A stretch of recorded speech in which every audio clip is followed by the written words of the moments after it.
Hermanos, buenas tardes, buenas noches. Una vez más, qué bendición podernos encontrar de esta forma tan peculiar, pero a la vez tan bendecida, tan guiada por el Espíritu Santo, a través de la enseñanza, a través de la predicación, a través de seguirnos congregando y tener el hábito correcto, el seguir la voluntad de la palabra de Dios, de no dejarnos de congregar como algunos tienen por costumbre. Hemos continuado de esta forma con las enseñanzas, la predicación.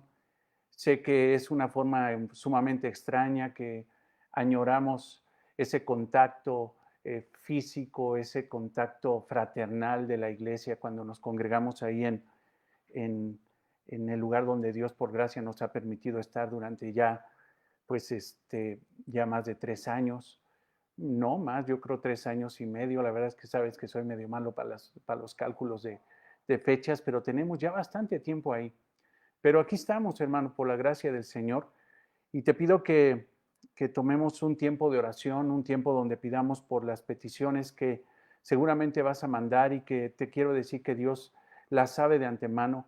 Quiero pedirte que esas peticiones que mandes las consideres como ya entendidas por el Señor, ya Él lo sabe, y que lo que podemos hacer no es informar al hermano que está orando, al pastor, a Raimundo, de las necesidades de la iglesia, de las necesidades espirituales, de salud que tiene la iglesia, porque yo sí necesitaría ser informado, no soy omnisciente, pero Dios, que es omnisciente, lo sabe todo.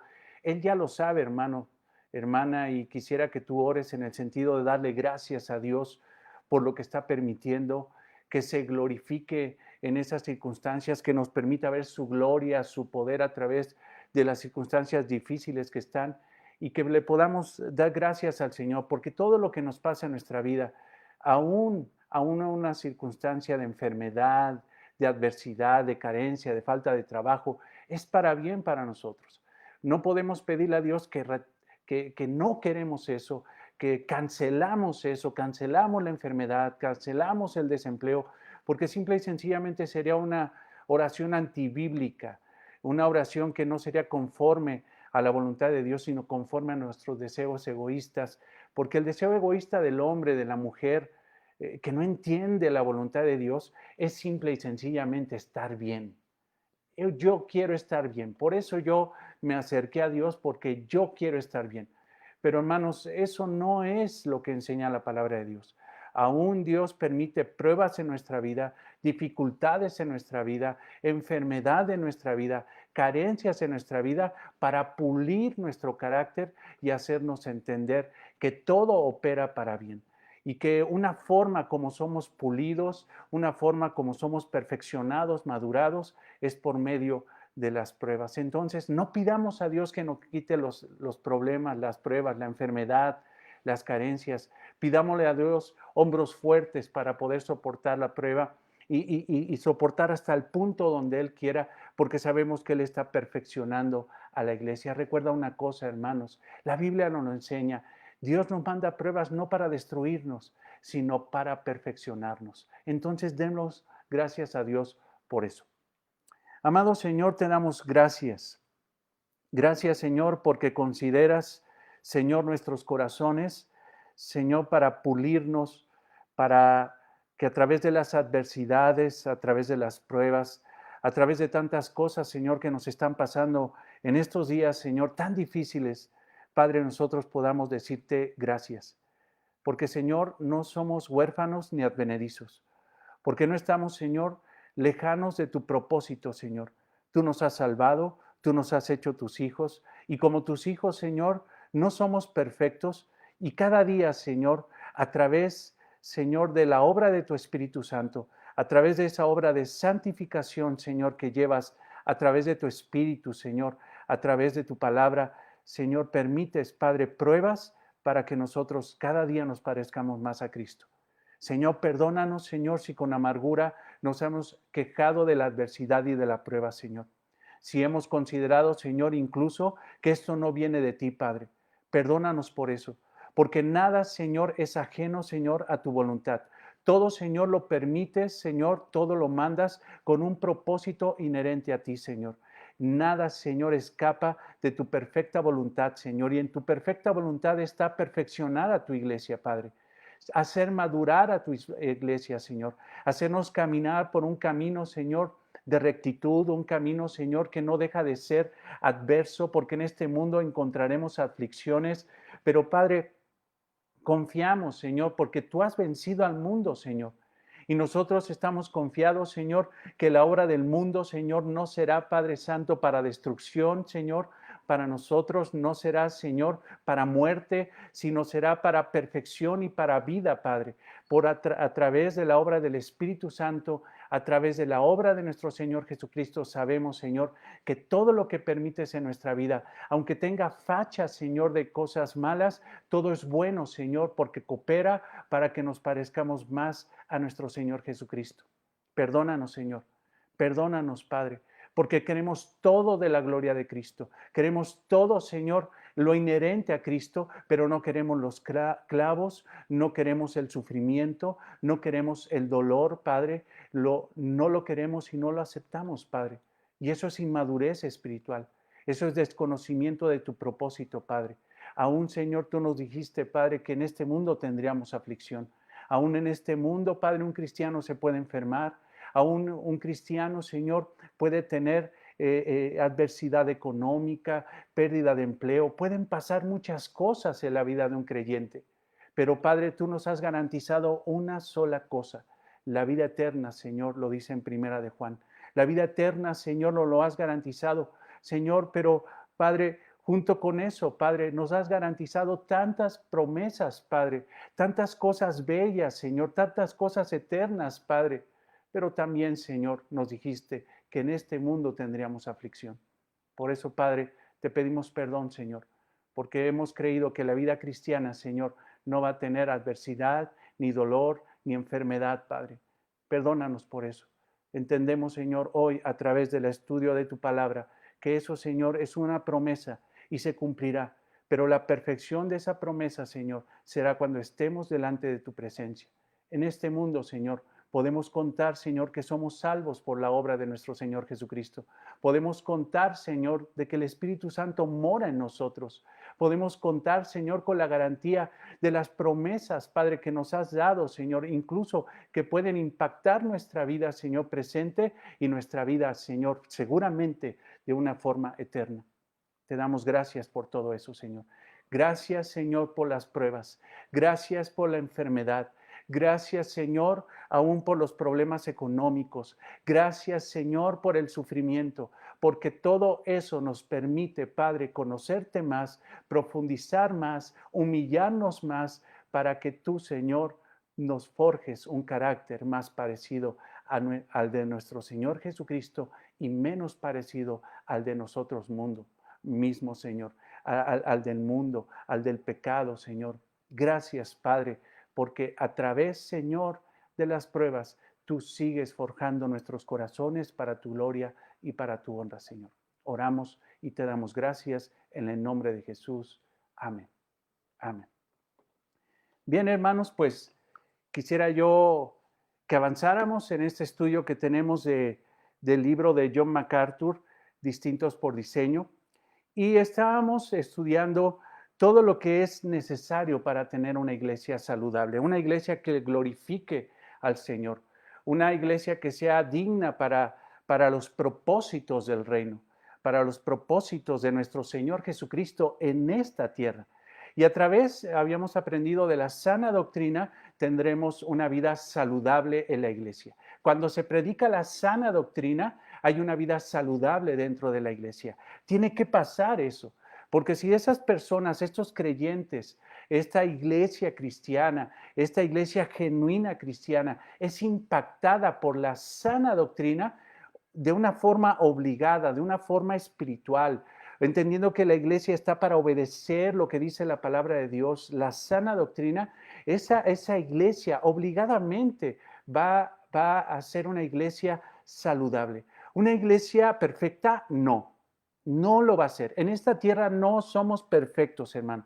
va a haber circunstancias difíciles dentro de la iglesia, malos entendidos dentro de la iglesia, aún situaciones no convenientes como pecado dentro de la iglesia, pero como somos cristianos, nos arrepentimos de eso, pedimos perdón a Dios y vamos y lo solucionamos dentro del ámbito de la iglesia. No es la iglesia perfecta, pero sí puede ser una iglesia saludable, una iglesia con buena intención de guardar la palabra de Dios. Entonces, Pablo le está diciendo eso a Tito. Resuelve lo deficiente dentro de esas iglesias en Creta. Arregla lo que está mal dentro de esas iglesias que están mal en Creta. Y en el versículo 1 del capítulo 2 de Tito dice, pero tú habla lo que está de acuerdo con la sana doctrina. Habla de acuerdo con lo que está la sana doctrina y debes de exhortar a grupos específicos dentro de la iglesia. Date cuenta de esto, versículo 2, que los ancianos sean sobrios, serios, prudentes, sanos en la fe, en el amor, en la paciencia. El primer grupo es exhortar a los ancianos. Ya lo hablamos en semanas pasadas acerca de estos ancianos que no son la autoridad de la iglesia, sino que son hombres mayores de 60 años que deben de conducirse conforme a la sana doctrina, a lo que enseña la palabra de Dios. Ellos deben de ser entonces sobrios, serios, prudentes, sanos en la fe, en el amor y en la paciencia. Pero después en el versículo 3 habla acerca de las ancianas, las mujeres mayores de 60 años. Esas mujeres sabias deben de conducirse a sí mismo de la misma forma conforme a la sana doctrina que Tito está predicando en esas iglesias para corregir lo deficiente, para corregir lo que está mal, lo que no glorifica a Dios, lo que no es conforme al propósito de Dios. Eso tiene que ser corregido con prontitud. Entonces las ancianas asimismo deben ser reverentes en su porte, no calumniadoras, no esclavas de vino, maestras del bien. Entonces, hablábamos la semana pasada, si mal no recuerdo, acerca de esta última expresión antes del versículo 4. Estaba hablando de que estas mujeres, estas ancianas, estas mujeres mayores de 60 años, estas mujeres espirituales, no carnales, estas mujeres cristianas que han tenido experiencia en la vida y a través de esa experiencia han entendido lo que es conveniente delante de Dios y lo que no es conveniente delante de Dios, ellas deben de ser maestras del bien, deben de ser maestras del bien, maestras de todo lo que es correcto delante de Dios. Ahora, versículo 4, aquí tenemos una situación como de un balance. Mientras que las mujeres ancianas tienen que enseñar lo relacionado a la sana doctrina que Tito les está enseñando, una vida piadosa conforme a la voluntad de Dios, deben de ser maestras del bien. Por el otro lado, tienen que enseñarle, vean en el versículo 4, tienen que enseñarle a las mujeres jóvenes. Ahora, esta palabra enseñen, el vocablo, si no analizamos de una forma más profunda, no vamos a entrar a tecnicismos, pero vamos a confiar en lo que nos dice el texto y lo que nos dicen los eruditos de lingüística, de los que interpreta la palabra de Dios desde el origen, desde las palabras en griego y las conjugaciones. Esta palabra enseñen, podemos definirla como enseñar autocontrol.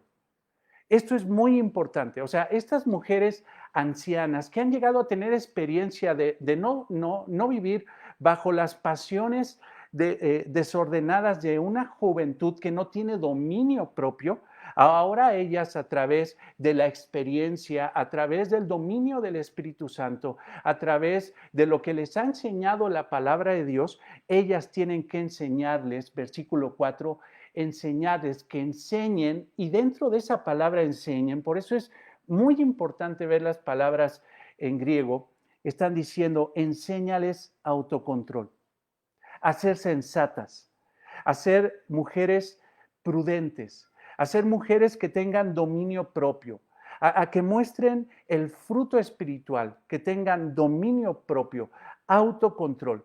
Eso es sumamente importante. Eso de autocontrol, hermanos, hermanas, debemos entenderlo como andar en el Espíritu. Autocontrol es obedecer la palabra de Dios. El autocontrol se puede definir solamente de una forma: obedecer la palabra de Dios. Mucha gente promueve hoy en día el hecho de que contrólate a ti mismo, ¿no? Hasta talleres, libros en Sambors, anaqueles llenos, hablando de cómo tener autocontrol, pero simple y sencillamente ese autocontrol termina en el mismo ámbito: los deseos de la carne, la vanagloria de la vida. No, esto, hermano, es espiritual. Esto es inherente a Dios, es inherente a las Escrituras. Autocontrol se refiere a obedecer la palabra de Dios, a entender la palabra de Dios y a obedecer la palabra de Dios. Entonces, estas mujeres deben enseñarle a las mujeres más jóvenes a amar a sus maridos y a sus hijos, a ser prudentes, castas, cuidadosas de su casa, buenas, sujetas a sus maridos. Entonces, ¿qué está pasando aquí? Tenemos dos responsabilidades delante de Cristo de parte de las mujeres cristianas, de las mujeres de la iglesia. Por un lado, las mujeres mayores deben de enseñarles autocontrol, deben de enseñarles valores bíblicos cristianos a las mujeres jóvenes. Y las mujeres jóvenes tienen la responsabilidad de aprender, de recibir esa instrucción, de recibir esas enseñanzas y guardarlas. O sea, ¿qué quiere decir? Vivirlas, hacerlas. No es un asunto de que las mujeres mayores de la iglesia hablen y las mujeres jóvenes escuchen y les entre por un oído y les salga por el otro. No, lo que está diciendo es que lo hagan. ¿Por qué? Porque en toda esta expresión del capítulo 2 encontramos una cantidad de imperativos, una cantidad de órdenes que enseñen. O sea, no, eso no es una opción. O sea, la mujer mayor tiene que enseñar a las jóvenes su experiencia espiritual en Cristo. Su experiencia, y no me refiero a una experiencia mística de que yo sentí, que yo vi, que yo, no. Su experiencia en la palabra, en guardar la palabra, en el ver el fruto de la palabra. Porque recordemos que no está hablando Pablo de decirle a Tito, sabes qué, sé experimental, hace una iglesia mística, que todos sientan para poder hacer. No, enséñales la sana doctrina. Es la única forma. Es muy difícil encontrarse con iglesias que le hacen más caso a lo místico, a las experiencias espirituales, que a la palabra de Dios. Me he encontrado desafortunadamente, hermano, con ese perfil de iglesias y con ese perfil de hermanos que desafortunadamente les gustan más las experiencias que guardar la palabra de Dios en su propia vida. No importa cómo esté su vida desordenada, como mujeres, como hombres, como jóvenes, no importa, lo importante es que yo voy a la iglesia a tener experiencias y a tener una vida espiritual, entre comillas. No, no es así. No es así. No es así. Palabra abundante no es así. Hemos entendido que la sana doctrina es la palabra. La sana doctrina es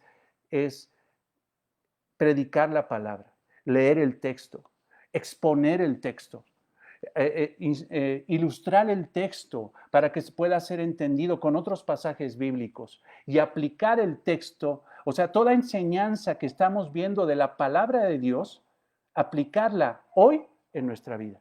Eso es la sana doctrina.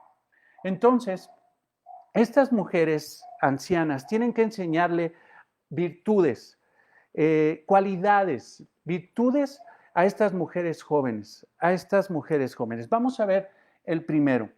Vamos a ver estas virtudes. La primera es amar a su esposo. Que enseñen a las mujeres jóvenes a amar a sus maridos y a sus hijos. Ahora, esta palabra amar tenemos que analizarla, por eso insistimos mucho en las lenguas bíblicas, insistimos mucho en que entres a la palabra, escudriñes la palabra, le saques jugo a la palabra, veas su significado en la palabra, porque eso es sumamente importante. La palabra amor puede tener en la Biblia 3 connotaciones, solamente 3 connotaciones. Y en este caso, esta palabra amar a sus maridos, esta palabra amar es filandros. No se refiere al amor ágape, sino a un amor fileo, un amor filial, un amor de amigos. Es el amor de compañerismo, es un amor de compañerismo, de amistad con el esposo. O sea, lo que está diciendo Pablo, que las mujeres mayores le enseñen a las mujeres jóvenes a considerar a sus esposos como sus mejores amigos, sus mejores amigos. Debemos de entender que el amor ágape, el amor que lo entrega todo, el amor incondicional, el amor que no se basa en base a los sentimientos, a lo que se siente en las tripas cuando ve a uno una mujer y uno siente que le explota la emoción, que siente uno aquí un impacto en el centro del estómago. Ese tipo de amor no es el que busca a Dios. El amor ágape es el amor que, que es un amor basado en la decisión, en la convicción de la razón, no en el fundamento de los sentimientos.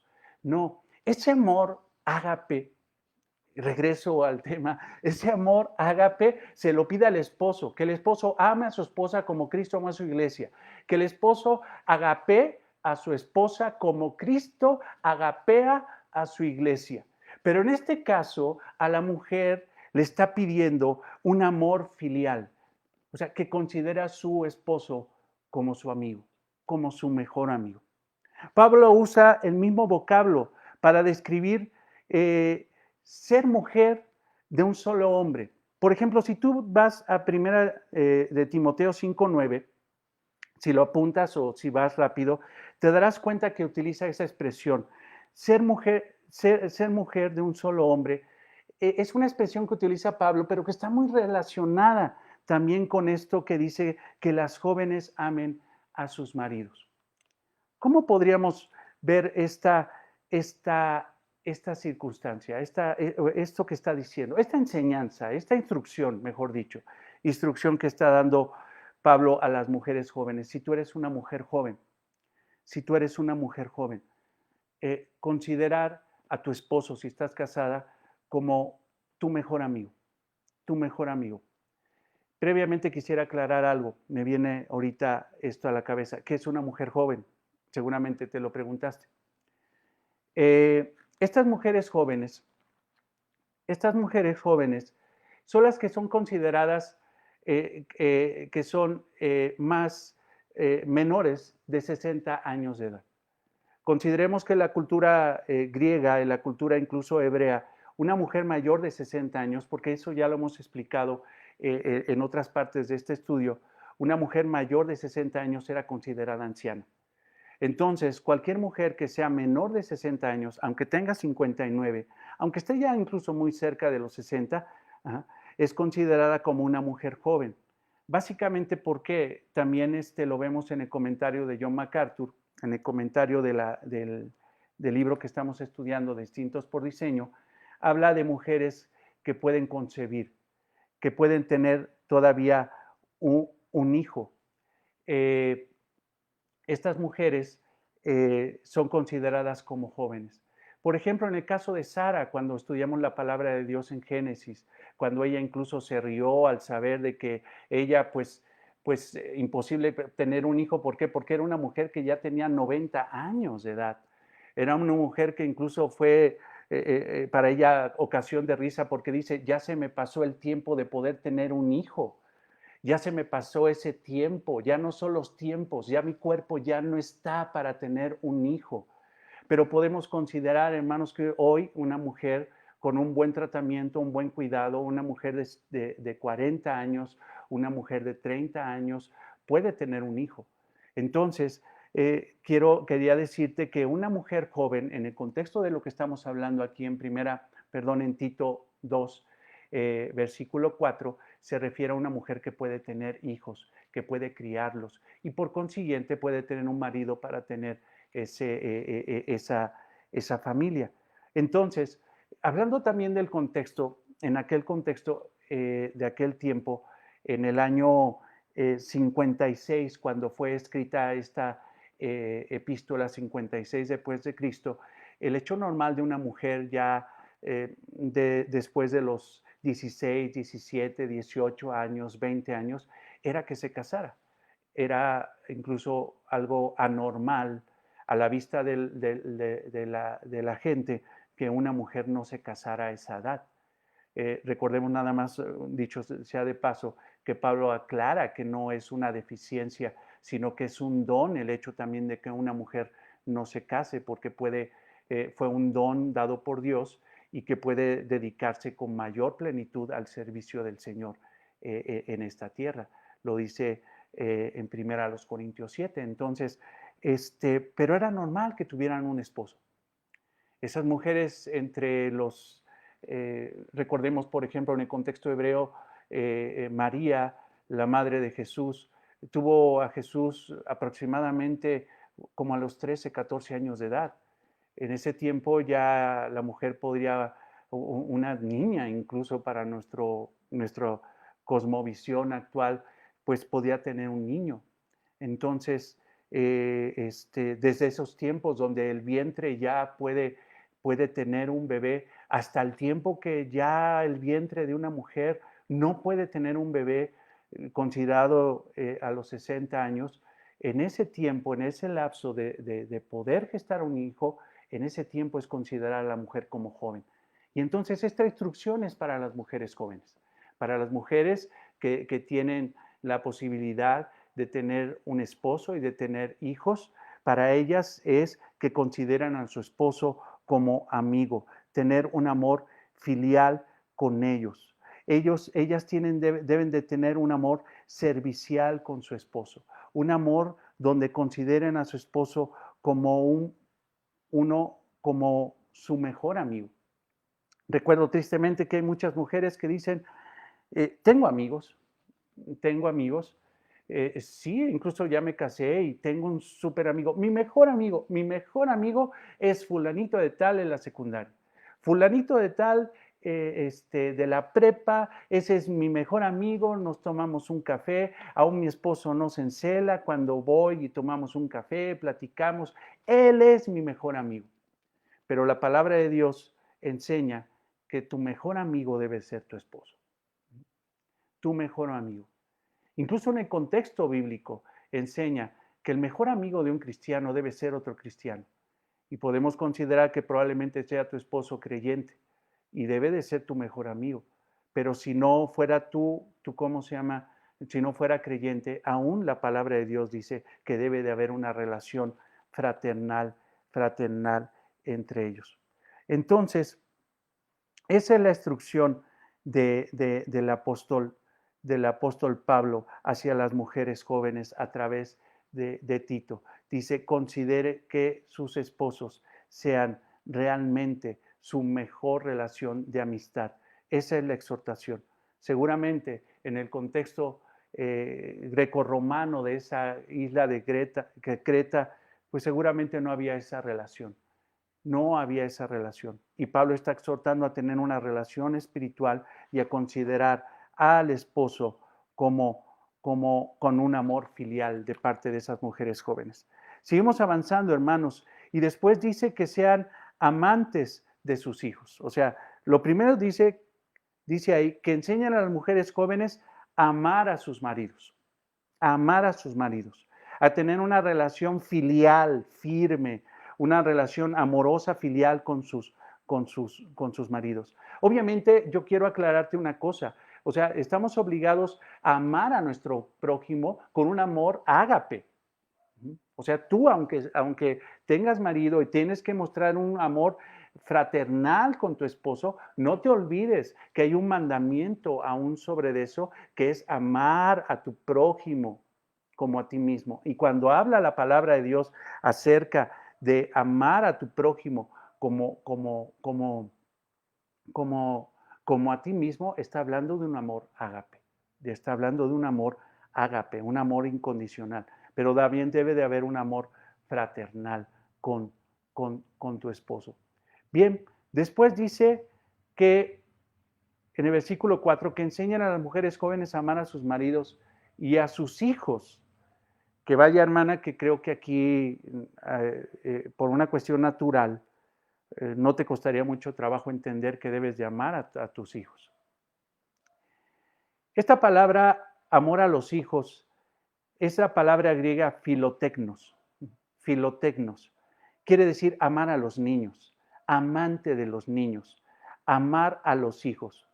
Si vemos en 1 Timoteo 2:15, tenemos ahí algo muy importante acerca de cómo debe manifestarse el amor de una mujer, de una madre hacia sus hijos. Te lo recuerdo, seguramente ya lo sabes, pero dice, pero serán salvas engendrando hijos. O sea, estas mujeres se quitarán una imagen de ser, lo explicamos ya hace algunas semanas, pero aquí está hablando en el contexto del pecado de Eva, que a través de su pecado hizo que cayera toda la humanidad. Entonces, está diciendo Pablo ahora, estas mujeres creyentes tienen que quitarse ese estigma, esa marca desafortunada, esa marca de una mujer como Eva que desobedeció a Dios y llevó con eso a la ruina de toda su generación, su descendencia. Aquí en este caso, esta mujer creyente se salvará de ese estigma, o sea, se quitará esa marca y en lugar de llevar a una generación a la confusión, llevará una generación para la gloria de Dios. ¿Cómo la hará? Engendrando hijos. De esa forma se quitará esa marca. De esa forma se quitará esa marca, engendrando hijos. Y esa palabra engendrando es educando hijos, criando hijos. No solamente es tenerlos, sino criarlos, inculcarles valores cristianos. ¿A través de qué? Si permaneciera en fe.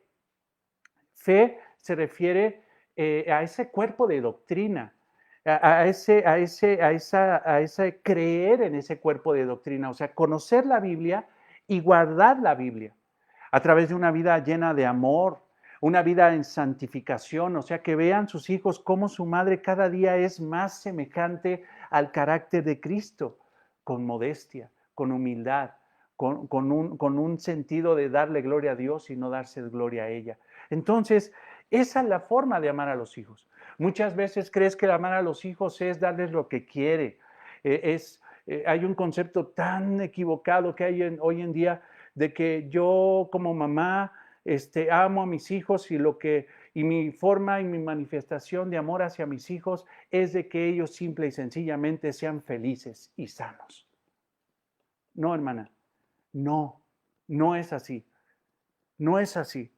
Si tú inculcas a eso a tus hijos, no estás amando a tus hijos. Tú tienes que enseñarles la palabra de Dios. Tú tienes que modelarles la palabra de Dios. Tú tienes que ser una teóloga y no solamente una teóloga, sino un modelo de la teología que por gracia el Señor Jesucristo te ha permitido conocer. Tienes que enseñarles la palabra de Dios a tus hijos. Tienes que modelarles la palabra de Dios a tus hijos. Esa es la forma de mostrar que realmente amas a tus hijos. Tú no viniste a hacer feliz a tus hijos. Tú no viniste a darles libertad a tus hijos. Tú no viniste simple y sencillamente a ser la psicóloga de tus hijos o la terapeuta de tus hijos. No viniste a eso. Viniste a mostrarles el evangelio a tus hijos, a orar para que Dios en su gracia los haga salvos y a mostrarles lo que hace el Evangelio, el poder de Cristo, el poder del Espíritu Santo en una vida en santificación con toda modestia. Eso es por lo cual tú has sido llamada. Pero también dice la palabra de Dios en este pasaje hermoso que estamos viendo acerca de la vida sana de una mujer joven en la iglesia, de una mujer que busca la virtud en su vida para la gloria de Dios. Dice que también esta mujer debe de ser prudente. Entonces, dice ahí que amen a sus maridos, que amen a sus hijos, a ser prudentes, castas. Entonces, esta característica de prudente, hermanos, hemos sido muy reiterativos porque la Biblia es reiterativa, o sea, la prudencia, el dominio propio, que es lo que les está enseñando estas mujeres ancianas a las jóvenes, es una característica de toda la iglesia. porque es una característica para los ancianos, para los que gobiernan la iglesia, es una característica para los diáconos, porque ya lo estudiamos, para la mujer que es diácono, diaconisa dentro de la iglesia, para los hombres mayores en la iglesia, para las mujeres mayores en la iglesia, o sea, los mayores de 60 años, y ahora también, hermana, joven, para ti, la prudencia. Que vaya que es difícil. ¿Por qué? Porque probablemente estés en la edad donde la prudencia no es lo tuyo. No te llevas bien con esa señora que se llama prudencia, autocontrol. Estás dominada por tus impulsos, pero debes de entender y debes de ser enseñada. Por eso, qué responsabilidad tan grande de estructurar una iglesia conforme a la palabra de Dios, donde tengamos mujeres sobrias, mujeres prudentes, ancianas, que le enseñen a ser prudentes a las mujeres más jóvenes. Esta palabra prudente se refiere a una vida de buen juicio, de sentido común, una vida moderada, una vida juiciosa, una vida con discernimiento espiritual. Y vaya que eso de discernimiento espiritual, el juicio, la sabiduría, solamente se adquiere a través de la palabra de Dios y de hacer la palabra de Dios. Sabiduría es entender lo que quiere Dios en nuestra vida y hacerlo. Eso es sabiduría. Y eso nos da una vida práctica sencilla, una vida práctica de avance, una vida práctica realmente útil para la gloria de Dios. Entonces, estas mujeres ancianas tienen que enseñarle a las mujeres jóvenes a ser prudentes, moderadas, con sentido común, con juicio.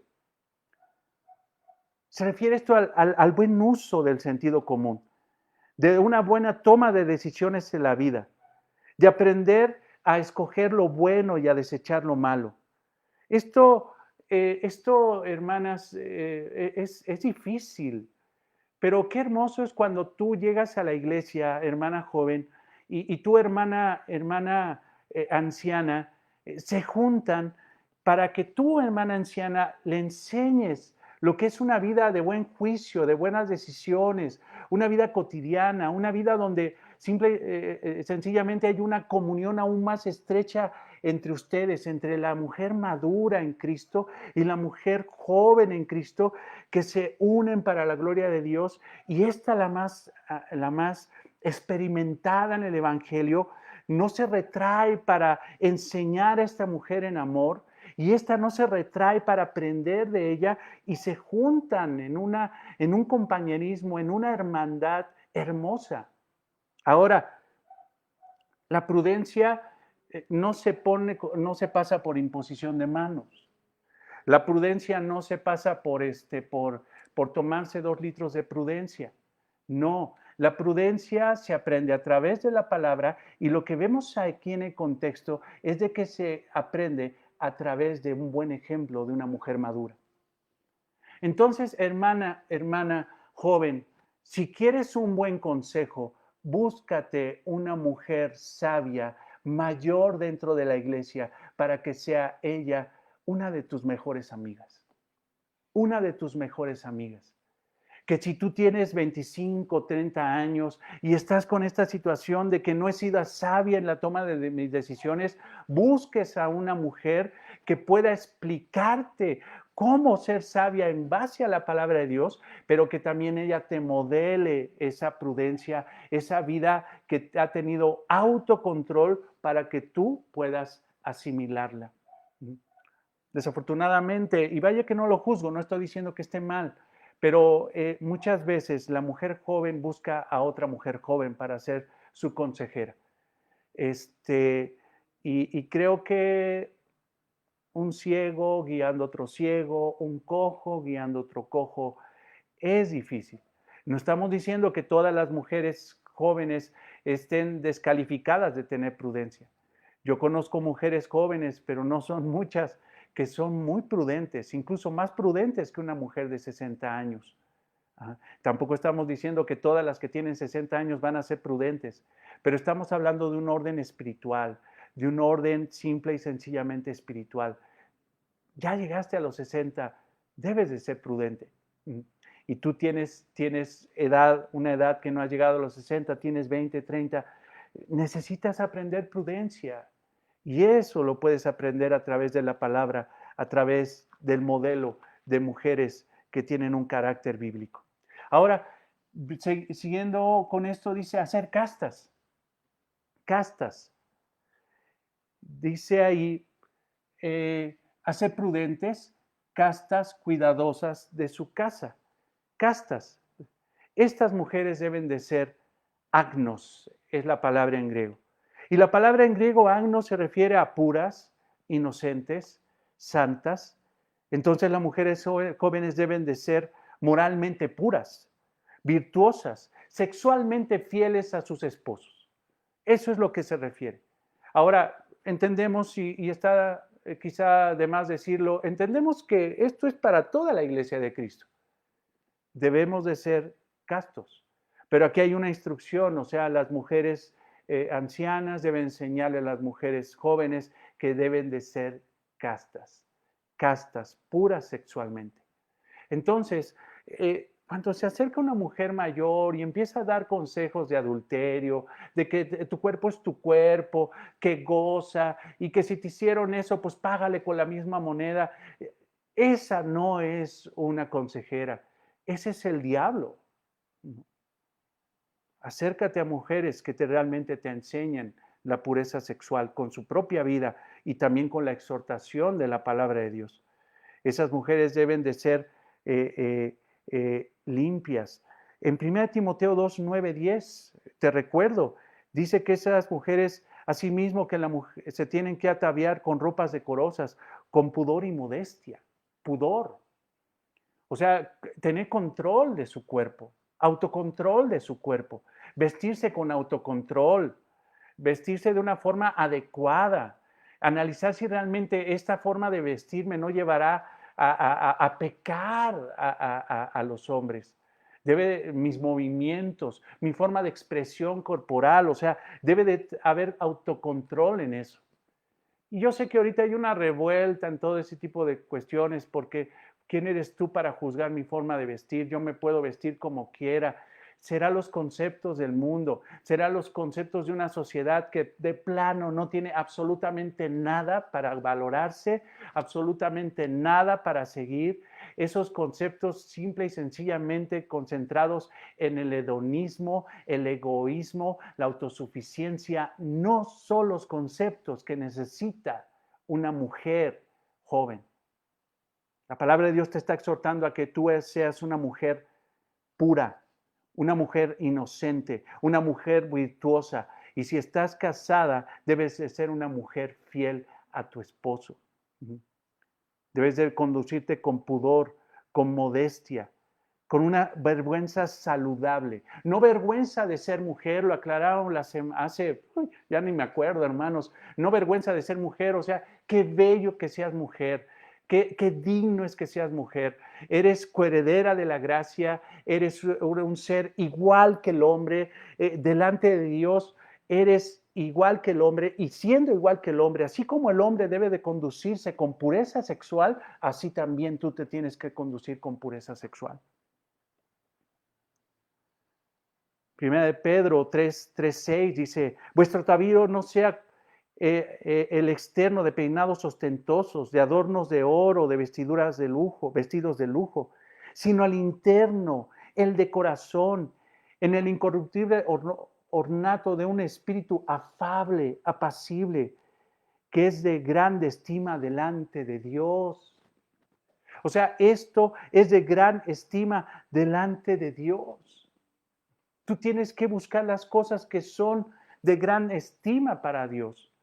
Por eso tú tienes que vestirte de una forma adecuada, con pudor y modestia, con un sentido saludable de vergüenza.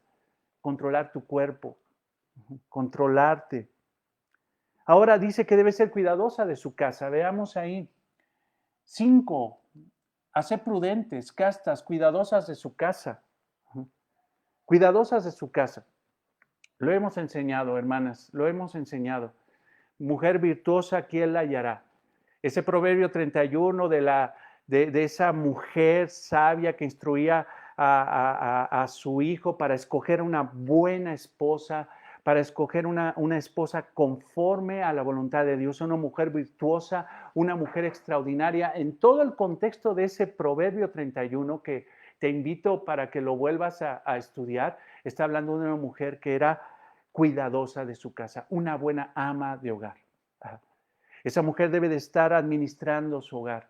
Esa mujer debe de ser responsable de todo ámbito de orden de su casa, de ser cuidadosa de lo que necesitan sus hijos y su marido. Una mujer responsable del ámbito de su hogar.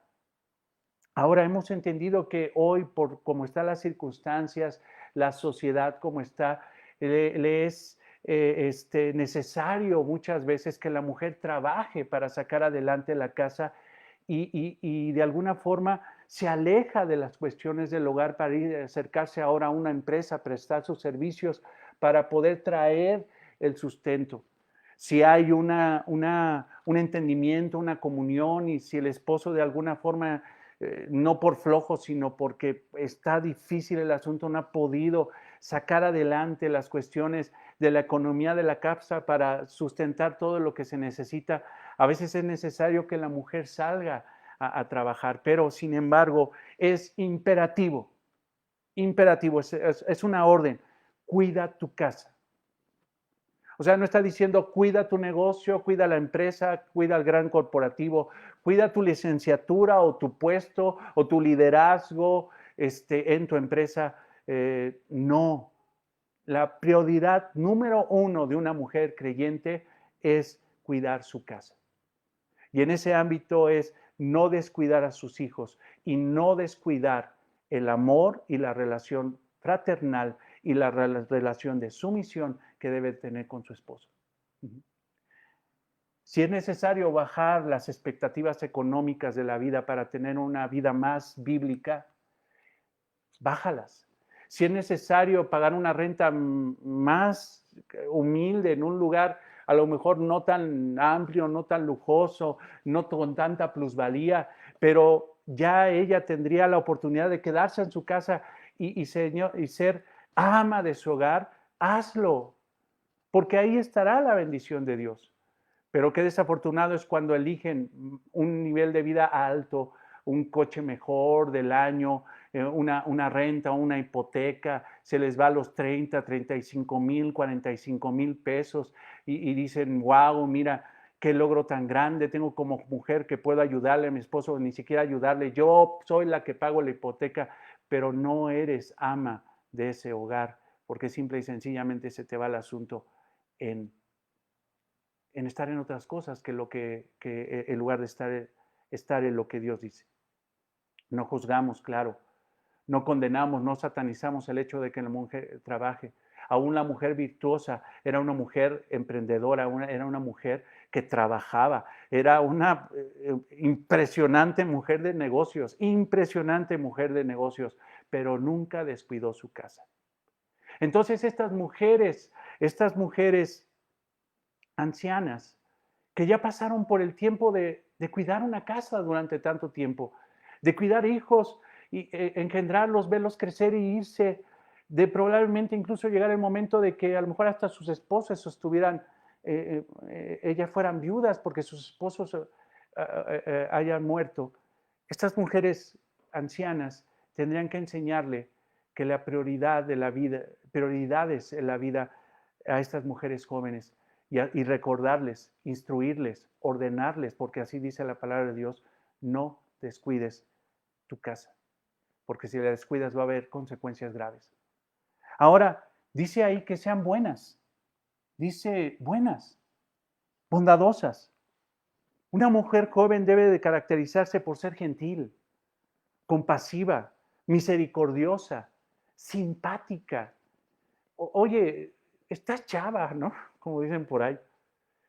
¿Cómo es posible que de repente vemos a mujeres ya de 60 años, 60 años, 70 años, 90 años más joviales que una muchacha de 30, 31, que de repente incluso está amargada porque no tiene marido y pierde la simpatía, pierde el amor, el gozo?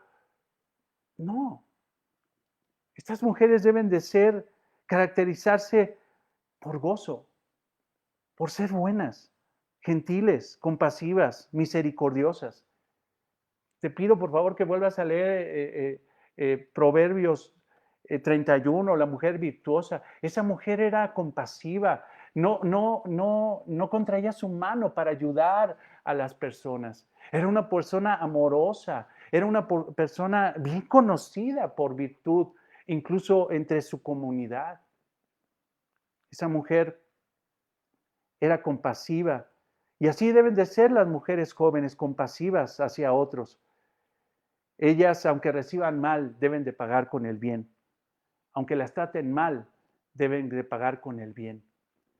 Y qué dilema, hermanos, con esta situación el día de hoy. De veras que cómo me confunde, porque resulta que ahora, si con tanta violencia en contra de la mujer, que no es el propósito de Dios, no es la voluntad de Dios, esa es la obra de Satanás, porque Dios no dio al hombre autoridad para maltratar, sino para cuidar, para amar, para cubrir.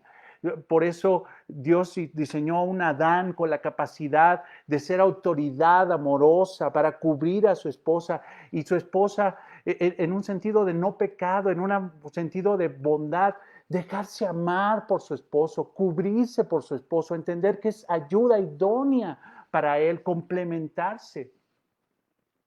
Pero ahora, como está el sistema, las mujeres dicen, si te maltratan, tú maltrátalos. Y si nos golpean, nosotros los golpeamos. Y si nos hacen, nosotros vamos y destruimos, pintamos, hacemos una reacción totalmente contraria a la voluntad de Dios. Una mujer joven debe ser buena. Obviamente, hermanos, quisiera aclarar que cuando una mujer es violentada, esa mujer tiene que pedir ayuda, tiene que orar a Dios. Y más en el contexto del cristianismo, tiene que ser sabia, tiene que proceder, no tiene que esperarse a que la maltraten. Debe de hacer algo que es bíblicamente correcto, pero no dejarse gobernar por las pasiones. Estas mujeres ancianas entendían el ámbito de aquel tiempo, de la violencia de los griegos, de cuánto menospreciaban a las mujeres, de cuánto la mujer era simple y sencillamente un objeto y no un ser humano, un ser espiritual. Pero sin embargo, la palabra de Dios dice que a pesar de ese entorno violento, hermanos, que probablemente, no sé, no lo sé, o sea, las cosas no cambian, corrijo, las cosas no cambian. Así de violento como era el entorno griego en aquel entonces en contra de la mujer, así también las cosas están el día de hoy, pero la palabra de Dios nunca te va a decir que tú contestes con de la misma forma.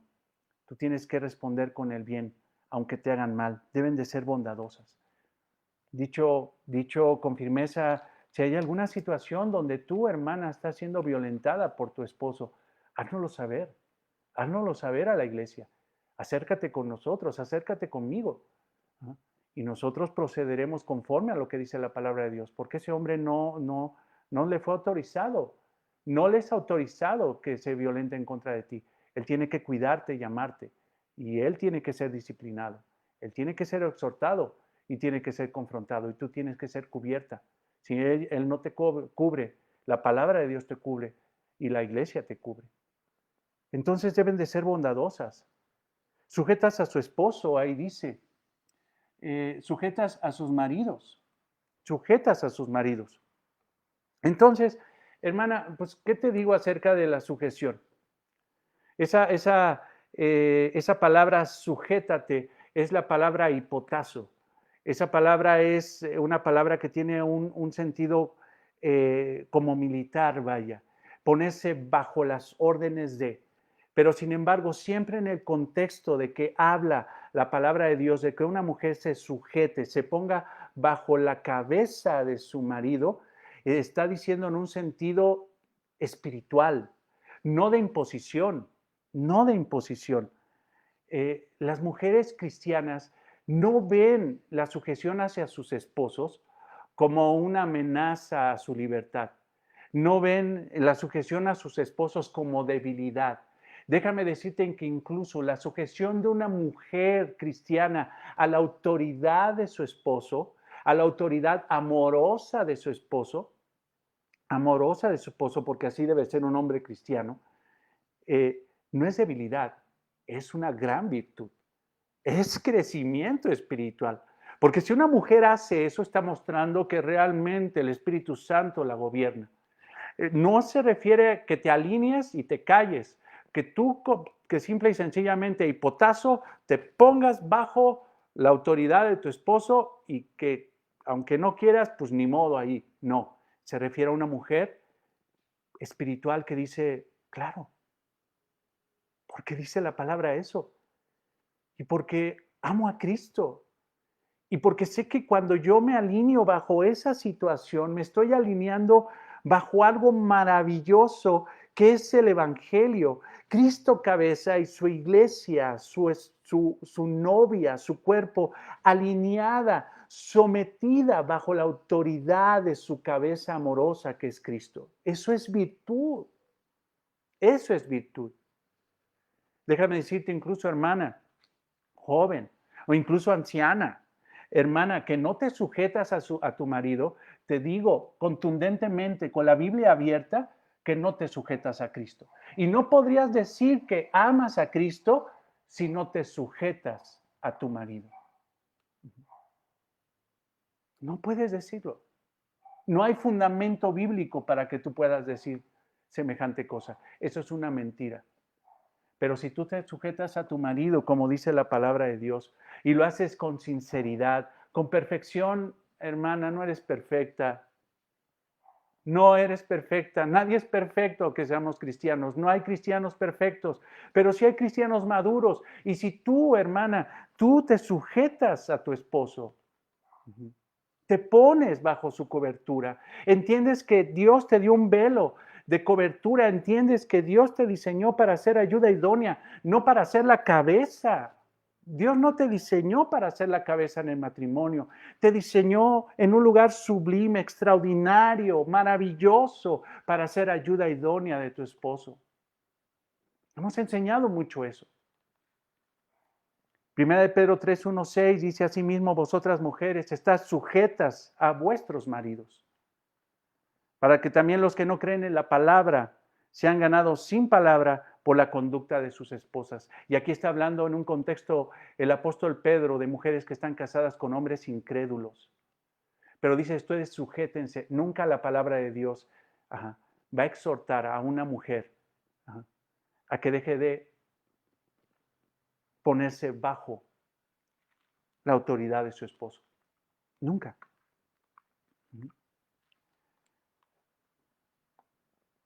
Obviamente hago una exclusión o algo que podría hacer que una mujer no se sujete a eso. Cuando simple y sencillamente ese hombre no es fiel, cuando ese hombre cae en pecado sexual, pero todavía este hombre llega al asunto, a un asunto de repudiarte y desecharte y no querer estar contigo.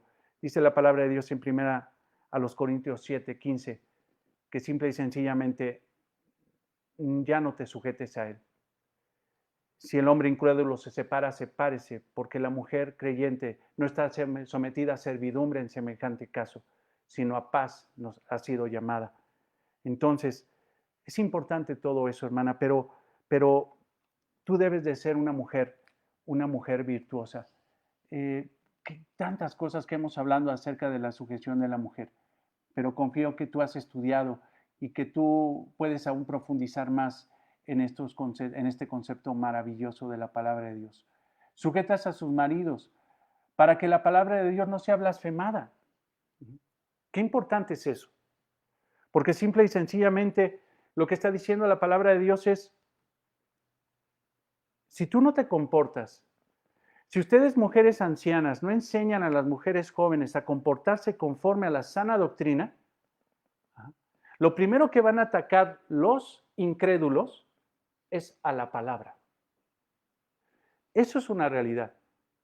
Cuando un incrédulo ve la vida de una mujer que dice que es cristiana, pero tiene una vida de rebeldía, una vida que no tiene un distintivo con la vida del mundo, que se comporta igual como las del mundo, que no son, yo te voy a decir los casos contrarios, dice que no aman a sus esposos, que no aman a sus hijos, que no son prudentes, que no son castas, que son impuras sexualmente, que no son cuidadosas de su casa y simple y sencillamente su casa no es su prioridad son un montón de cosas más, un montón de cosas más, su pelo, sus uñas, sus vestidos, su yo, sus amistades, sus redes sociales, cantidad de cosas que no son prioridad, que no son buenas, que no son sujetas a sus maridos. Entonces la gente incrédula va a decir, bueno, ¿y eso es lo que te enseña la Biblia?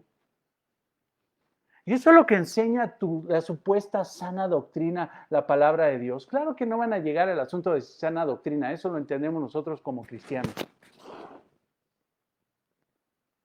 Pero simple y sencillamente van a blasfemar. Y blasfemar es hablar mal de lo divino. Nosotros, hermanos, estamos para defender la palabra de Dios. La iglesia, hermano, hermana, la iglesia es columna y baluarte de la verdad, lo dice la palabra de Dios en 1 Timoteo. 1 Timoteo 3. Es columna y baluarte de la verdad, columna, proclamadora del evangelio, proclamadora de la palabra de Dios y baluarte, defensora de la palabra de Dios. Y no hay mayor defensa de la palabra de Dios que vivirla. Si tú no vives la palabra de Dios, tú eres culpable. Tú, hombre, mujer, quien sea, quien me escuche, si tú no vives la palabra de Dios, tú eres culpable de las blasfemias que se hagan en contra de la palabra de Dios. Si alguien habla mal de Cristo y si alguien habla mal de la palabra de Dios, no es por Cristo. Porque a Cristo fue hace 2000 años que Él decidió irse a gloria. Es culpa de los cristianos que no damos un testimonio correcto. La gente no ve a Cristo, sino ve la realidad de un Cristo en nosotros. Y si nosotros vivimos conforme a la sana doctrina, te aseguro que la gente no habla mal de la palabra. Y es incluso, lo vamos a ver incluso la próxima semana, cómo a través del testimonio de una iglesia que ha adornado el Evangelio con una vida santa, con ancianos, ancianas, jóvenes, mujeres jóvenes, hombres jóvenes que viven conforme al propósito de Dios, en ese momento, hermanos, la gente es evangelizada. ¿Por qué? Porque dicen, ¿qué te pasó? ¿Por qué te pasó, manita? No como, manita, ¿qué te pasó? Antes eras bien así, ya sea, y ahora te veo tan responsable de tu casa, tan responsable de tus hijos, veo una relación de amor entre tu esposo, veo una situación, ¿qué te pasó? Soy cristiana y vivo la sana doctrina y vivo la palabra de Dios. Entonces, qué importante es todo eso. Ahora, hermanos, permítame, por favor, quiero irme más dinámico. Les voy a tomar un tiempecito más, que creo que a veces ni les pido permiso, ¿verdad? Pero quiero tomar un tiempo más para terminar esta sección, porque viene algo muy importante para la vida de la iglesia, pero queremos de alguna forma vincularlo. He hablado con los maestros de la iglesia, con el hermano Marcial, nuestro amado hermano Marcial, y con nuestro amado hermano Israel, y creemos necesario que la iglesia sea instruida en un nivel aún más profundo de la palabra de Dios, porque es muy necesario. Por eso yo quisiera acabar esta sección y después yo te platico cómo va a estar todo esto. Te va a entusiasmar, te va de veras a impactar en el corazón y le vas a dar gracias a Dios por el cuidado que tiene Dios de nosotros, a pesar de cómo somos. Dios nos ama, Dios nos bendice y Dios nos procura. Pero quiero hablarte ahora, siguiendo con esto, y al ratito te platico, o probablemente en el transcurso de lo que falta al domingo o el mismo domingo te lo platicaremos, pero lo que va a pasar, lo que vamos a hacer, pero quiero acabar esta sección. Por favor, vete ahí a tu Biblia y ahora exhorta en el versículo 6 a otro grupo dentro de la iglesia. un grupo sumamente importante también. Exhorta a sí mismo. Así dice en el versículo 6. Ahora, esto es de la misma manera, porque es el cuerpo de Cristo. Y simple y sencillamente no es más importante un miembro que el otro. Todos son importantes y asimismo se tienen que conducir conforme a la sana doctrina que se les ha enseñado, que se les enseña. Exhorta asimismo a los jóvenes a ser prudentes. Entonces, aquí está hablando, creo que ya entendemos el concepto de joven igual. Un joven podría haber sido considerado en el contexto de la cultura hebrea desde los 13 años. Sabemos que un muchacho de 13 años era considerado incluso para la educación en el Sanedrín, para la educación incluso en el templo, siendo más correcto. Consideremos que José, el padre, el padrastro de nuestro Señor Jesucristo, de Jesús, se casó probablemente a los 18 o 19 años de edad, era un joven. Entonces, jóvenes se refiere a una edad donde él puede tener una relación con una mujer, tener hijos y criarlos. Ese es el contexto. Entonces, entramos en las mismas edades, entre 13, 14 años hasta los 60 años de edad. Ahora, este es otro grupo que la palabra de Dios va a exhortar a vivir conforme al propósito de Dios. Ahora, Pablo se refiere a los jóvenes, a este grupo de jóvenes entre estas edades que te comentaba, 13, 14, 15, 16 años de edad hasta los 60 años de edad. Es una edad muy importante, extremadamente importante. ¿Por qué? Porque ahí se ponen los fundamentos para la vida. Estos hombres tenían que alejar la flojera, porque desafortunadamente es cuando el hombre tiene que trabajar más porque tiene más fuerza, dedica más su tiempo a flojear, a ser flojo, a ser imprudente, a arriesgar su vida. En lugar de ser sabio, caen en necedades porque creen que simple y sencillamente en esa edad de la juventud lo pueden todo. Y desafortunadamente desperdician tiempos valiosos de su vida, tiempos de capacidades impresionantes que no se dan ya en la vejez para desperdiciarlos en cosas que simple y sencillamente no dan gloria a Dios. ¿No? Desafortunadamente son los tiempos donde un hombre puede ser más frívolo, más flojo, más vanaglorioso, más vicioso, más entregado a los excesos, entregado a una vida que no aprovecha. ¿Cómo está la generación hoy en día? ¿Cómo están nuestras generaciones? Mira, simple y sencillamente te puedo decir que en base a un estudio de un periódico, mejor dicho, que se llama La Vanguardia, es un periódico español, pero simple y sencillamente está captando cuestiones generacionales, no solamente de España, sino a nivel global. Está hablando, por ejemplo, de que hay una generación Z, una generación que hoy más o menos esos hombres, hablando de hombres, tienen más o menos 26 años de edad. Ellos son la generación Z. O sea, nacieron en más o menos entre 1994 al 2010 y esa generación está caracterizada por la irreverencia. Ya no se sujetan a nada, a nada. Irreverencia, rebeldía. Hay otra generación que le llaman los millennials. Estos nacieron entre 1981 y 1993. Tienen ahorita el promedio como 39 años de edad. Pero ahora esa generación está caracterizada por la frustración. Están frustrados. ¿Por qué? Porque ellos han puesto el concepto de la felicidad como su meta. Y como su concepto de felicidad es tan efímero, tan subjetivo, nunca son felices y viven frustrados. También hay una generación X, los que nacieron entre 1969, que me la libro porque yo nací en 1968, entre 1969 y 1980, y ellos tienen en promedio como 50 años de edad, o sea, todavía no llegan a los 60. Estamos hablando de jóvenes. En el rango que dice la Biblia, de los que está exhortando ahorita Pablo, esta generación X tiene 50 años y ellos están obsesionados por el éxito. El objetivo de su vida es tener éxito en su vida. Entonces, hermanos, entre 50, 39, 26 años, entre obsesión por el éxito, frustración e irreverencia, así se encuentra la sociedad hoy en día. Y déjame decirte que no era ajena a la situación que pasaba en aquel entorno de esas islas griegas, ese archipiélago cretense, donde se estaba expandiendo el evangelio, expandiendo la iglesia, pero que eran influenciados por una juventud, por hombres jóvenes que simple y sencillamente no tenían ningún propósito en la vida, sino que simple y sencillamente echarla a perder.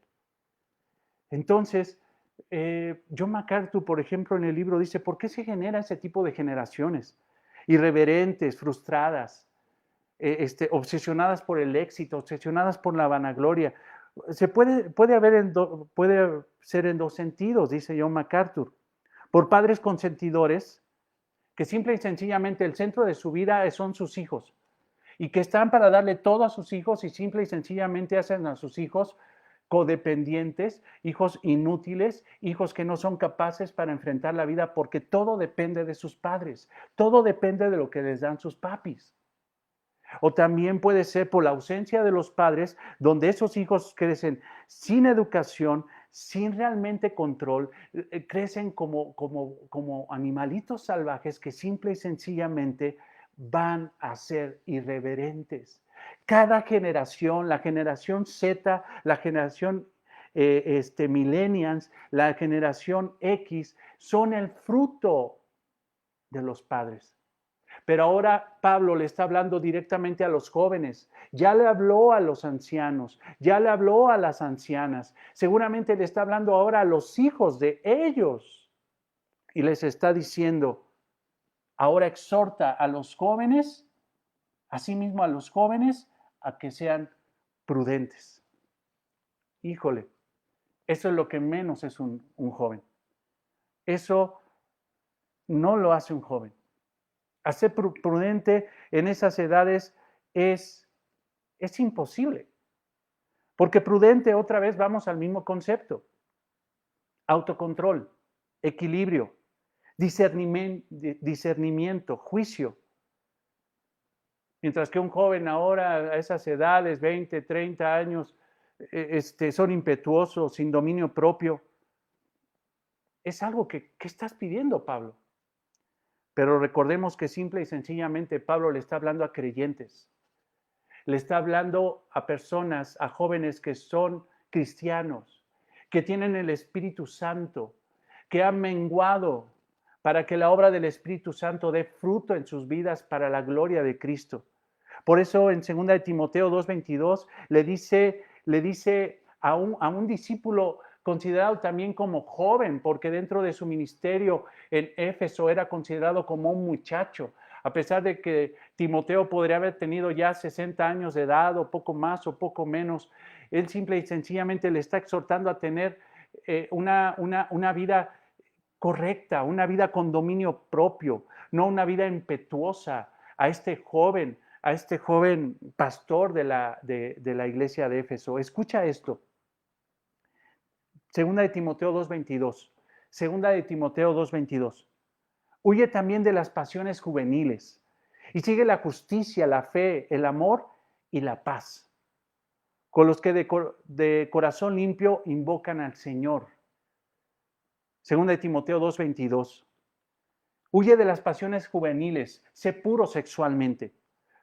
Dice ahí también, sigue la justicia, o sea, la vida que le agrada a Dios, la vida de buenas obras.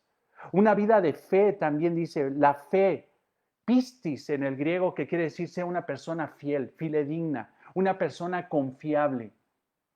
Amor, ese amor debe de ser manifestado como un amor ágape.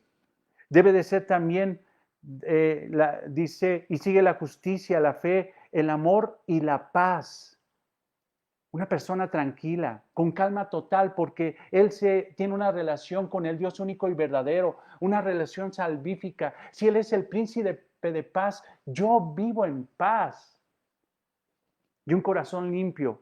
Sigue, dice, con los que de corazón limpio invocan al Señor. O sea, esto es buenas amistades, tener buenas amistades con gente que tiene corazón limpio para invocar al Señor.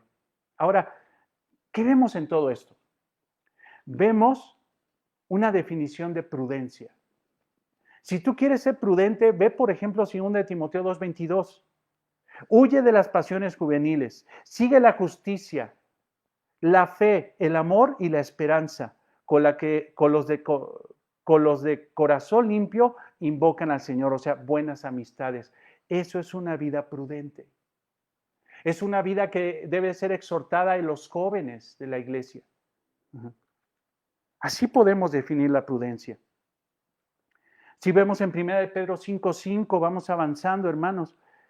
En 1 de Pedro 5:5 dice, igualmente jóvenes, estar sujetos a los ancianos y todos sumisos unos a otros, revestidos de humildad, porque Dios resiste a los soberbios y da gracia a los humildes. Está diciendo otra vez al grupo de los jóvenes de la iglesia, tú que eres joven, tú que tienes esa edad, tú que eres adolescente, tú que incluso has llegado al punto donde tienes ya 50 años, no estás casado, eres una persona que eres joven, pero creo que esto también impulsa e impacta también el corazón de todo varón, de todo varón.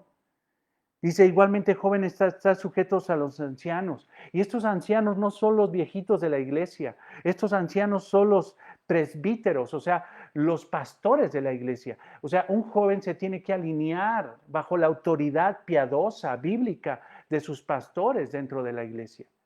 Eso es una enseñanza bíblica. Debe sujetarse a sus pastores, alinearse bajo la voluntad, la autoridad piadosa y bíblica, lo vuelvo a decir, de esos pastores. No por imposición, sino por voluntad espiritual, por ánimo espiritual, por naturaleza. ¿Cómo no me voy a sujetar a la autoridad de mis pastores, a la cobertura de mis pastores, al amor que me dan a través de la predicación de la palabra, al amor que me dan a través incluso de la exhortación, incluso de la disciplina que me pueden dar? Esos jóvenes deben de ser prudentes. Que vaya que parece que está paleada esa palabra con la palabra juventud. Dice MacArthur, y creo que estoy de acuerdo con eso y debemos de confiar mucho en estos hombres.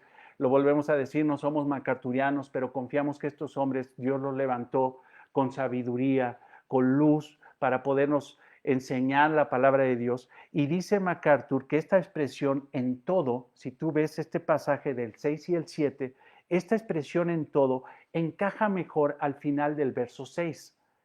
¿Ellos qué hacen? O sea, ve los escritos críticos, los escritos originales, la interpretación en el griego, ve las conjugaciones y él está proponiendo, no está alterando la palabra, está simple y sencillamente haciendo una interpretación, como lo hicieron Reina Valera, de lo que es la Biblia que leemos nosotros, que es la Biblia Reina Valera 1960, él está diciendo que se podría interpretar mejor si nosotros ponemos en todo al final del versículo 6. O sea, te lo voy a leer como podría ser, como lo propone John MacArthur.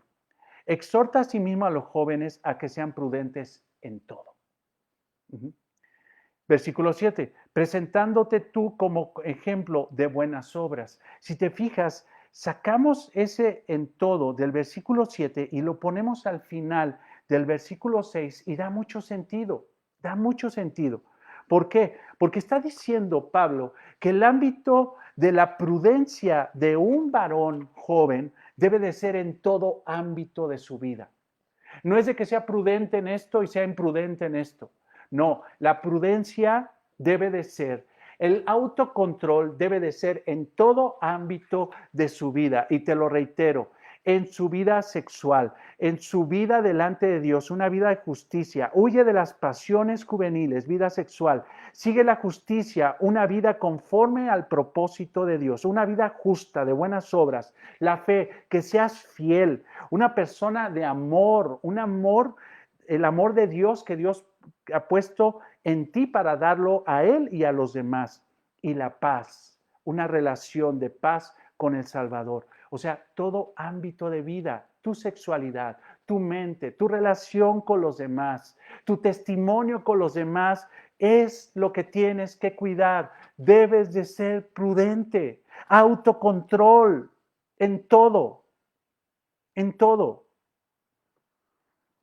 No seas volátil, inmaduro, impulsivo, apasionado, arrogante, ambicioso. Autocontrol. ¿Por qué? Porque tienes el Espíritu Santo. Obedece lo que dice la palabra. Obedece al Espíritu. Debes de ser ejemplo de buenas obras. Ahora, avanzamos y creo que voy a terminar a las 9, hermanos, si Dios nos lo permite. Fíjate esta exhortación. Exhorta a sí mismo en el versículo 6, exhorta a sí mismo a los jóvenes a que sean prudentes. Ahora, presentándote tú en todo como ejemplo de buenas obras. Quiero decirte algo importante ahí. Consideramos y considero, y también lo dice John MacArthur, que ese presentándote tú en todo como ejemplo de buenas obras se refiere a que a través del testimonio de Tito, de ser un hombre justo, de un hombre que ha sido salvado por la gracia del Señor, ahora ese testimonio que él tiene, ese testimonio de vida, lo ponga delante de esos hombres jóvenes para que aprendan. O sea, entonces no solamente van a aprender a ser prudentes, sino a través del ejemplo de Tito como pastor, ellos aprenderán,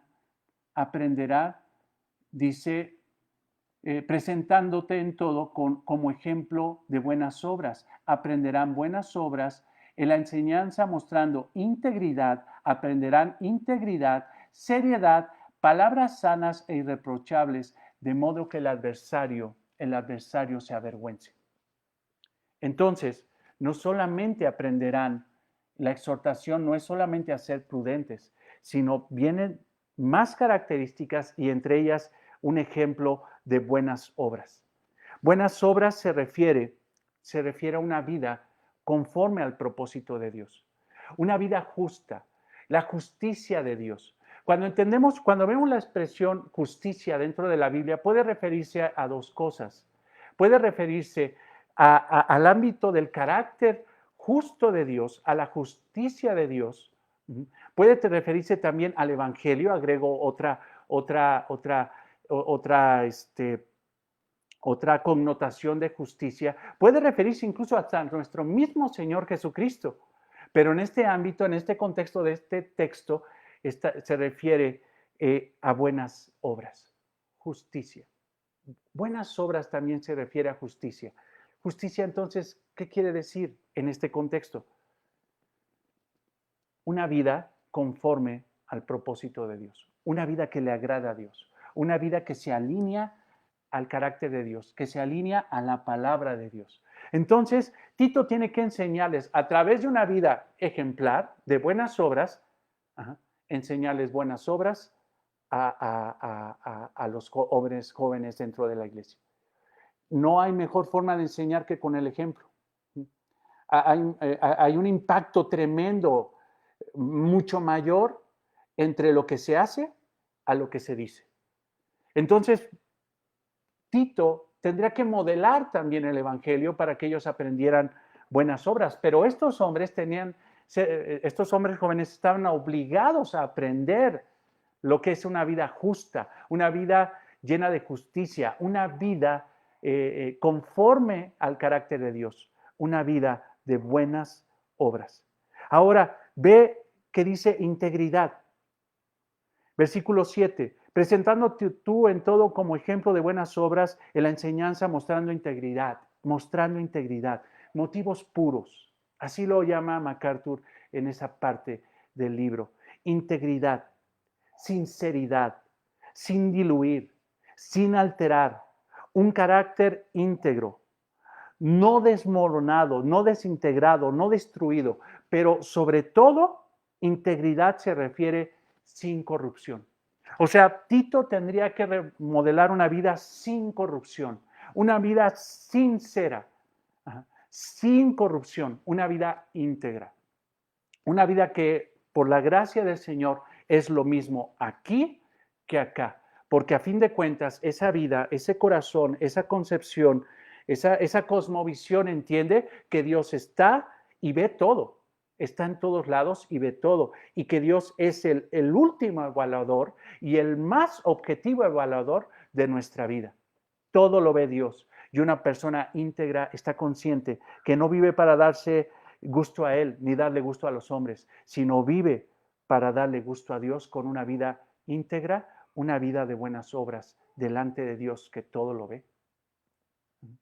Los jóvenes deben vivir con buenas obras, sin corrupción.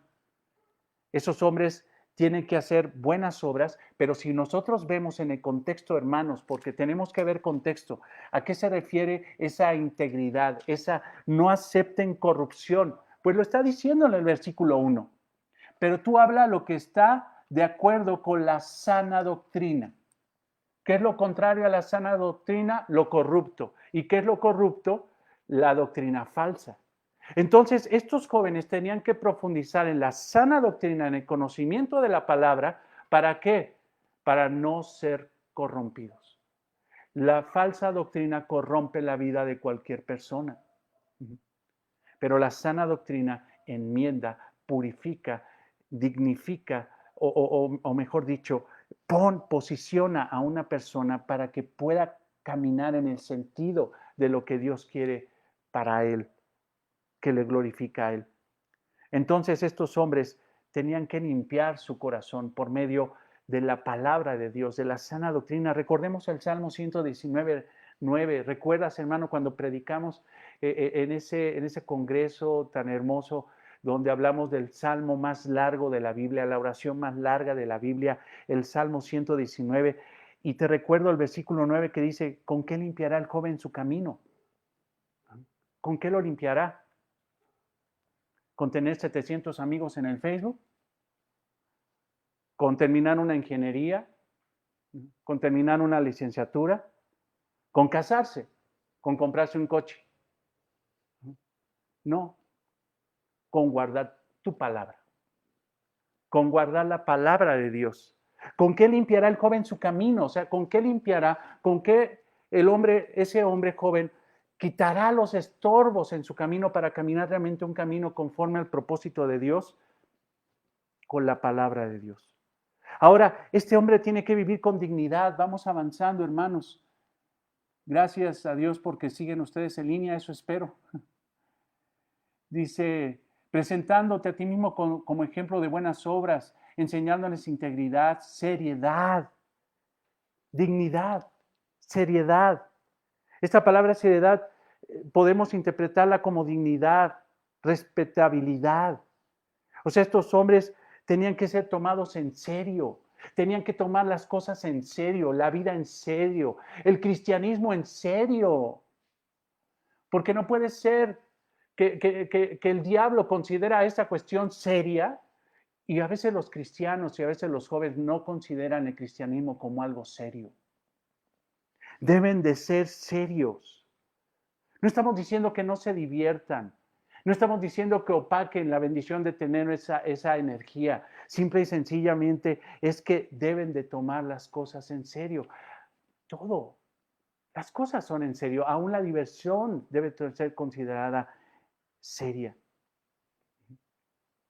Debes de ver que los ámbitos de diversión, de esparcimiento, donde tú te relajes simple y sencillamente no se salgan de la voluntad de Dios. Pero sin embargo, hoy los jóvenes gastan su vida en cosas vanas, no toman la vida en serio. Para ellos lo más importante es entretenerse. No, las cosas serias son para cuando yo llegue ya a la edad de tomar las cosas en serio. Hoy estoy para divertirme. Están obsesionados por la diversión, están obsesionados por las cosas vanas como postear, como aparecer en TikTok con muchos, ¿cómo se llama?, seguidores. Pero simple y sencillamente no consideran la palabra de Dios como algo primordial en su vida. Déjame decirte cómo puedes darte cuenta si estás tomando las cosas en serio en tu vida o no. ¿Cuánto tiempo le dedicas a las redes sociales y cuánto tiempo le dedicas a orar y a estudiar la palabra de Dios? Estudiar la palabra de Dios. Ahí, ese porcentaje te dirá qué tan en serio estás tomando la vida. ¿Qué tan en serio estás tomando la vida. Porque te digo una cosa, simple y sencillamente las redes sociales no te van a enseñar nada de la vida. Te van a enseñar a perder la vida y a perder el tiempo. Estos hombres tienen que ser irreprochables. Dice ahí integridad, seriedad, palabras, dice seriedad, palabra sana e irreprochable.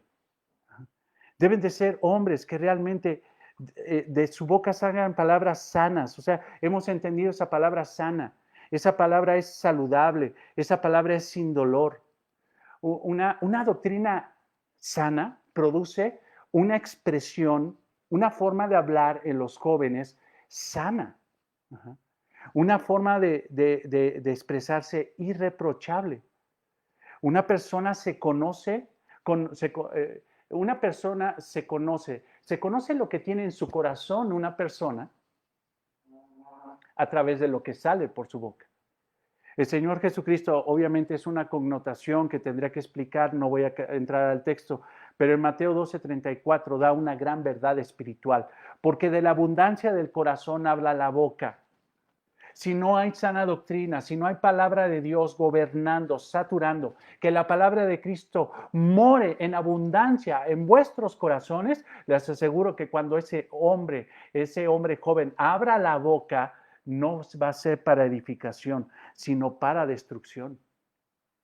Mateo 15, 18, 19 dice, pero lo que sale de la boca, del corazón sale, y esto contamina al hombre, porque del corazón salen los malos pensamientos, los homicidios, los adulterios, las fornicaciones, los hurtos, los falsos testimonios y las blasfemias. Eso no es el gobierno de la palabra de Dios, ese es el gobierno de Satanás, ese es el gobierno de la carne. Y obviamente, hermanos, si andas en la carne, saldrá carne por tu boca.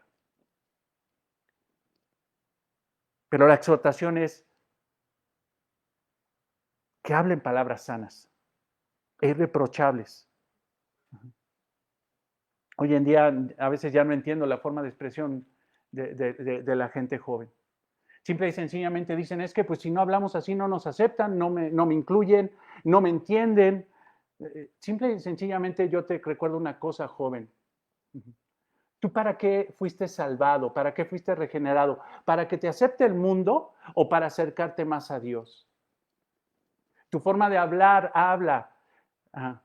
Tu forma de hablar, habla.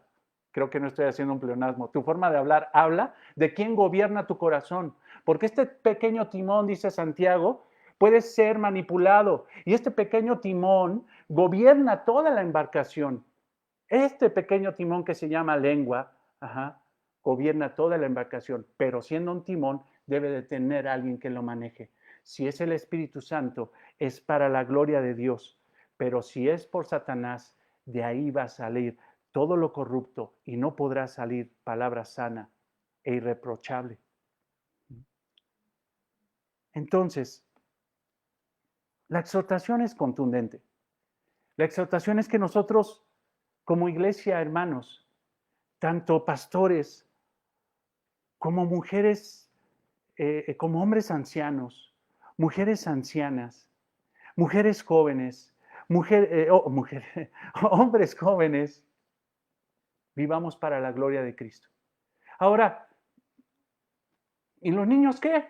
Hermanos, los niños simple y sencillamente hacen lo que ven. Y déjame decirte, hermano, y te lo digo, a veces los niños allí en el área de niños son un dolor de cabeza. Pero son el reflejo de tu vida cristiana, en tu casa como padre y como madre. Son el reflejo. Ellos simple y sencillamente reproducen, sinceramente, lo que ven en su casa durante toda la semana. Pero si la sana doctrina se está predicando, entonces se corregirá el corazón de los ancianos, las ancianas, los jóvenes, las jóvenes, los jóvenes, y los niños serán impactados y viviremos para la gloria del reino, para el propósito del reino, que es el capítulo que nos corresponde estudiar la próxima semana, y que de ahí engranaremos el propósito por el cual Dios permitió que palabra abundante fuera sembrada, creciera y estuviera hoy para la gloria de Dios. Vamos a entrar a una faceta nueva. Vamos a ver la membresía de la iglesia. Vamos a formalizar la membresía de la iglesia. Y hermano, las cosas son en serio. No estamos jugando a la iglesia. No estamos inventando la iglesia. La iglesia, hermanos, fue creada por la obra del Señor. Fue prometida por el Señor. Fue fortalecida por el Señor. Nació por el Señor. La presencia del Espíritu Santo llegó en ese Pentecostés. La iglesia es una realidad, pero no tenemos que tomarlo a la ligera. Es por eso que vamos a entrar en una faceta hermosa donde vamos a ver principios espirituales, disciplinas espirituales, cómo orar, cómo ayunar, qué es la ofrenda, todo eso que es dentro de la vida cristiana, la disciplina espiritual en los distintos ámbitos, lo vamos a estudiar. Vamos a ver la confesión de fe de palabra abundante y vamos a ver nuestros distintivos, hermanos. Yo te pido que estés muy al pendiente, si es que tú amas al Señor y amas a tu iglesia donde te congregas. Yo sé que para muchos va a ser de gran ánimo en el corazón. Para otros va a ser incluso una ocasión de confrontación. Pero hermanos, más allá de eso, confiemos en la obra del Espíritu Santo. Porque si nosotros, hermanos, somos una iglesia que consideramos a Dios como lo más elevado y su palabra, hermanos, dejemos que la obra del Espíritu Santo nos lleve. Hermanos, Dios los guarde, Dios los cuide. Muchísimas gracias por su paciencia. Quería acabar esta sección muy importante y la próxima semana lo que vamos a hacer es terminar con el libro de Distintos por Diseño y vamos a entrar a esta etapa de la iglesia maravillosa, una etapa maravillosa donde vamos a conocer las disciplinas espirituales para la iglesia de Cristo, los distintivos de nuestra iglesia Palabra Abundante y nuestra confesión de fe, que es muy necesaria, porque vamos en rumbo, hermanos, a formalizar la membresía de la iglesia. Dios te bendiga, Dios te cuide, Dios te guarde.